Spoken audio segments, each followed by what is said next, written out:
mouvement terroriste, les brigades Ezzedine el-Qassam confirment qu'il s'agit de l'un des leurs. Ils promettent de venger sa mort et accusent Israël d'être à l'origine de l'opération. Il a été assassiné en Tunisie par les forces israéliennes du Mossad. Les brigades Al-Qassam n'oublieront jamais leurs martyrs et leurs membres, et l'ennemi israélien paiera ce crime tôt ou tard. Voici les premières images filmées quelques minutes après sa mort. Les vitres de sa voiture ont été soufflées, son siège est maculé de sang. Selon la presse tunisienne, un camion bloque la route pendant que 2 hommes sortent d'une voiture et équipés de silencieux, ils tirent 20 balles, dont seules 8 atteignaient la cible. Le porte-parole du procureur de Sfax, Mourad Al-Tourki, a estimé qu'aucun indice ne permet à ce stade de l'enquête d'incriminer Israël et parle pour l'heure de crime et non d'élimination. 8 personnes ont été arrêtées, dont une journaliste hongroise et son caméraman.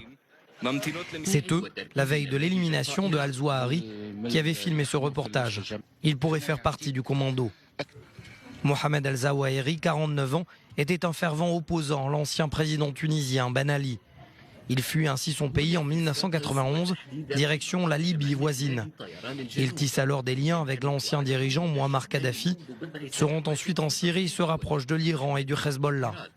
Il va développer la construction de mini-drones militaires pour le mouvement chiite.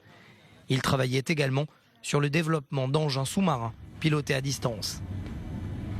Et ce que nous apprend également cette élimination, c'est que le Hamas continue à préparer le prochain round de violence avec Israël.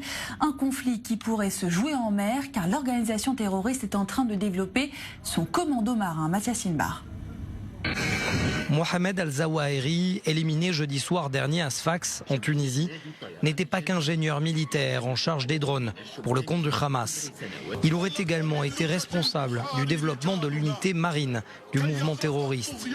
Al-Zawahiri travaillait sur la construction d'appareils sous-marins téléguidés à distance, une force de dissuasion considérable pour le Hamas dans sa lutte contre Israël.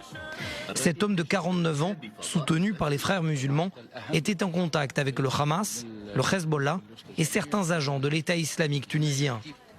L'unité des commandos marins du Hamas est l'élite de l'aile militaire du mouvement terroriste, avec la division Nahba, celle qui est en charge des tunnels offensifs. 4 de ces hommes avaient réussi à s'infiltrer sur la plage israélienne Zikim, en bordure de la bande de Gaza, au cours de l'opération Bordure Protectrice durant l'été 2014. L'une des menaces donc les plus concrètes qui pèsent sur l'armée israélienne. Al-Zawahiri était ainsi une cible potentielle. Reste que selon le procureur de Sfax, aucun indice ne permet de pointer du doigt les services secrets israéliens, même si des éléments étrangers seraient impliqués dans cette élimination. L'enquête cite notamment des Belges d'origine marocaine et une journaliste hongroise. Et sans surprise, à Jérusalem, pas de réaction officielle, le doute subsiste. Mais il faut dire que le Mossad a toujours fait des éliminations ciblées, l'une de ses marques de fabrique. Rétrospective avec Joseph Emmanuel. Ahmed Yassine, Salah Shehadeh ou encore Mahmoud Al-Mabou, tous faisaient partie de mouvements islamistes en guerre contre Israël. Tous ont été éliminés lors d'attaques ciblées, parfois spectaculaires, comme à Dubaï, pour Al-Mabou. Si aucune preuve formelle ne permet d'affirmer que le Mossad est responsable de cette opération, l'attaque porte la signature du service de renseignements extérieurs israélien. Al-Mabou est un cadre du Hamas, retrouvé mort dans sa chambre d'hôtel à Dubaï en 2010, sans doute éliminé par un commando d'une dizaine de personnes, un commando d'agents israéliens selon les autorités de Dubaï. Les voici sur les images de vidéosurveillance de l'hôtel, tous utilisaient des passeports étrangers.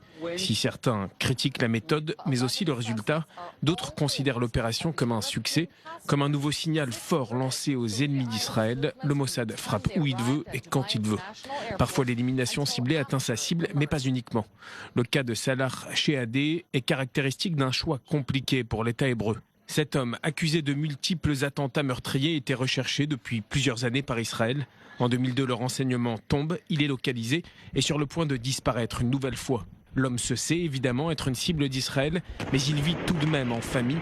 Le 22 juillet 2002, peu avant minuit, une bombe d'une tonne est larguée par un F-16 israélien dans le quartier Al-Daraj à Gaza.